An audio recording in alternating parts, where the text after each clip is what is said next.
A psychologist, on the other hand, puts the question, what does all art do? What is the purpose of art? Does it have a societal value, an ethical value, or even a religious value? And what's up with abstract art? In today's video, we'll take a look at Nietzsche's view on the l'art pour l'art movement. L'art pour l'art was a popular phrase in Vogue and increasingly popular when Nietzsche wrote Twilight of the Idols, one of his later works.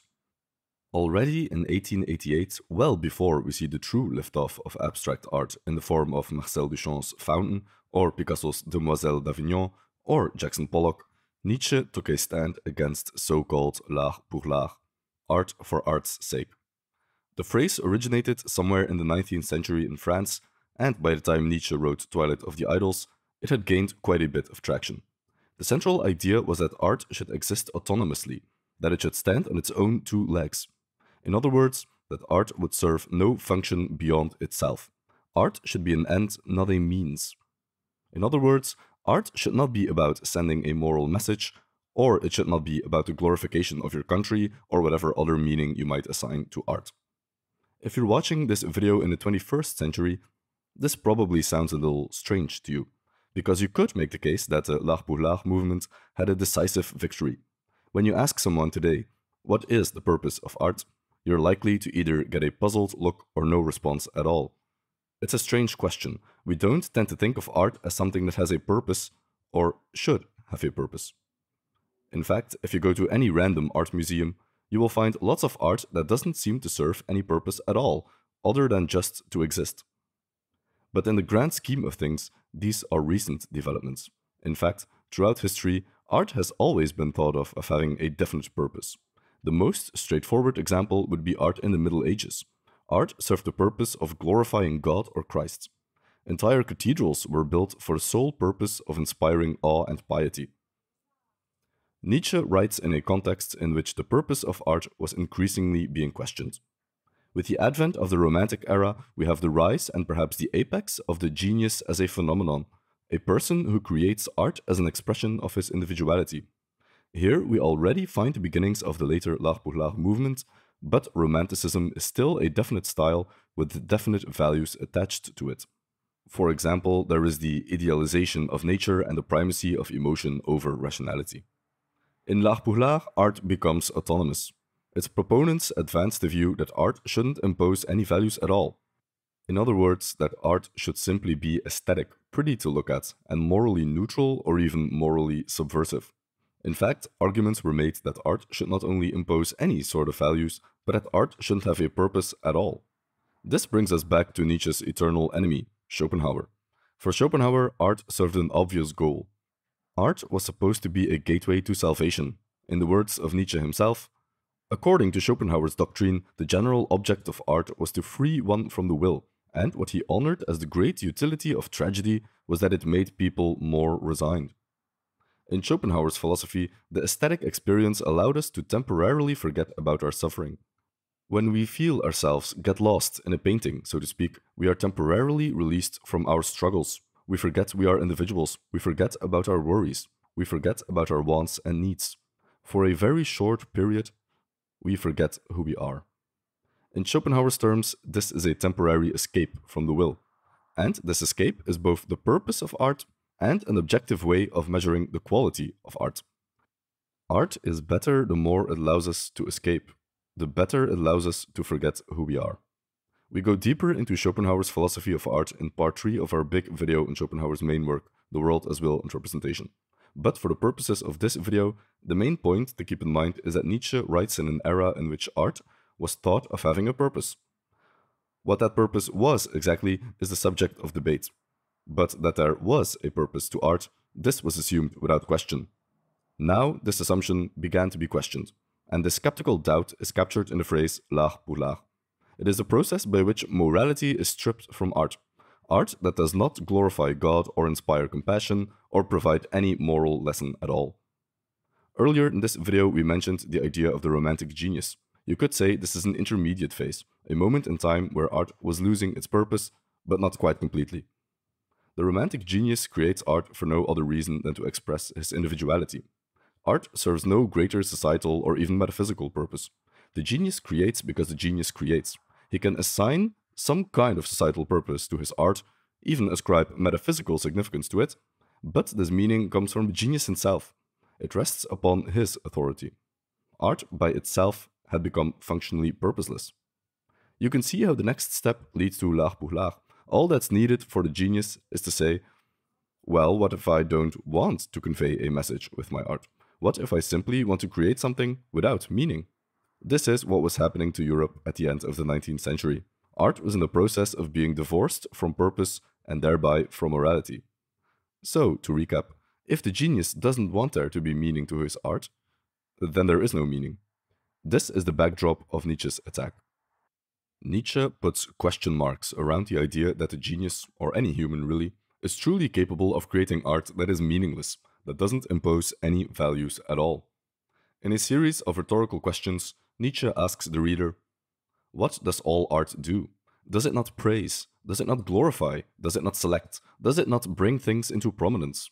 In all this, it strengthens or weakens certain valuations. Is this only a secondary matter? An accident? Something in which the artist's instinct has no share? Or is it not rather the very prerequisite which enables the artist to accomplish something? Is his most fundamental instinct concerned with art? In other words, Nietzsche discusses the problem of selection. Even if the artist makes it abundantly clear that his art means nothing, there is still the question of why he created this piece of art and not that piece of art. Why did Marcel Duchamp choose a toilet? Why not another object? Nietzsche, in his role as a psychologist, puts forth the thesis that in making a choice, however seemingly random, the artist is still imprinting his values. He simply cannot help it. It's part of being human. This becomes especially clear when this ideal of purposeless art is not simply asserted, but staunchly defended. To these defenders of meaningless art, Nietzsche has the following to say. The struggle against a purpose in art is always a struggle against the moral tendency in art, against its subordination to morality. L'art pour l'art means, let morality go to the devil. But even this hostility betrays the preponderating power of the moral prejudice. In simpler terms, Nietzsche says that in claiming to be free from morality, you are still taking a moral stand. So, when the artist claims that he wants to emancipate his art from morality, Nietzsche accuses this artist of taking a moral stand nonetheless. It seems that for Nietzsche, art cannot help but have meaning. This is why he says of the l'art pour l'art movement that it's a snake biting its own tail. If art is deprived of the purpose of preaching morality and of improving mankind, it does not by any means follow that art is absolutely pointless, purposeless, senseless, in short, l'art pour l'art, a snake which bites its own tail. But this is not the end of the story as far as Nietzsche is concerned, because even if you agree that the artist can't help but inject some type of meaning into his art, this by itself doesn't actually tell us what kind of meaning, or even if there is such a qualification to the meaning at all. In other words, if purposeless art cannot exist, that by itself does not tell us what kind of purpose there is to art. The artist can do whatever he wants, all bets are off. For Nietzsche, this is not enough. Nietzsche actually does believe there is a definite quality to the purpose of art. In his rhetorical questions to the reader, Nietzsche goes on to ask the following. Is his most fundamental instinct concerned with art? Is it not rather concerned with the purpose of art, with life? With a certain desirable kind of life. Art is the great stimulus to life. How can it be regarded as purposeless, as pointless, as l'art pour l'art? With this link between art and life, we have breached a topic that can't really be explained in this video.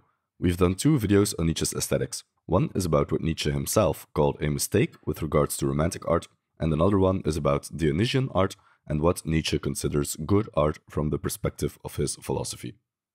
We'll leave links to these videos in the description.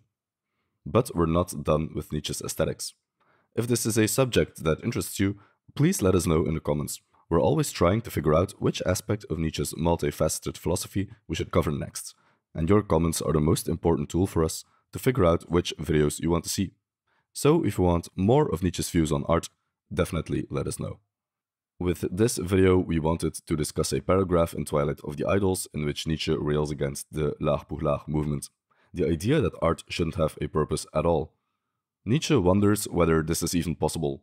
The artist, in the act of creation, cannot help but impose his values upon his art. Even if the end result is a totally random work of art, there is still the bias of selection at play.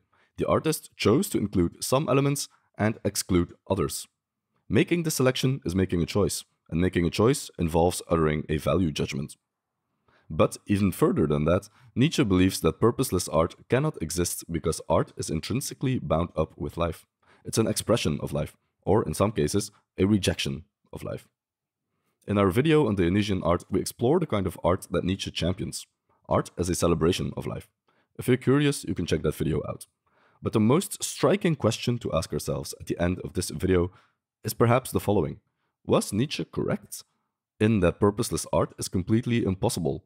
You could argue that with the advent of abstract art and its later evolutions in, for example, the art of Jackson Pollock, a degree of total randomness has been achieved. Go to any random modern art museum and try to figure out the meaning of the art presented there. In some cases, this will be possible, but my guess is that in other instances, this will be a complete fool's errand.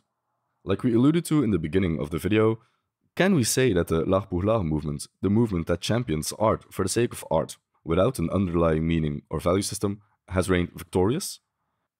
Hopefully we can get some good discussion going in the comments. Let us know what you think, and if you want more videos about Nietzsche and art, definitely let us know as well. As always, thank you for watching, and we'll see you in the next one. A big shout out to our Patreons who make long-form content like this possible. YouTube ad revenue is notoriously unreliable. By supporting us on Patreon, you give us breathing room to create long videos like this one. And don't forget that Patreons who pledge $10 per month or more get access to an exclusive Patreon-only video each month. The video for February will be released on the last Friday of the month, and it will be on Schopenhauer with a bit of a Valentine's Day twist. And if you want more Nietzsche, you can watch our 2 previous videos about Nietzsche and his ideas on art. Again, thank you for watching.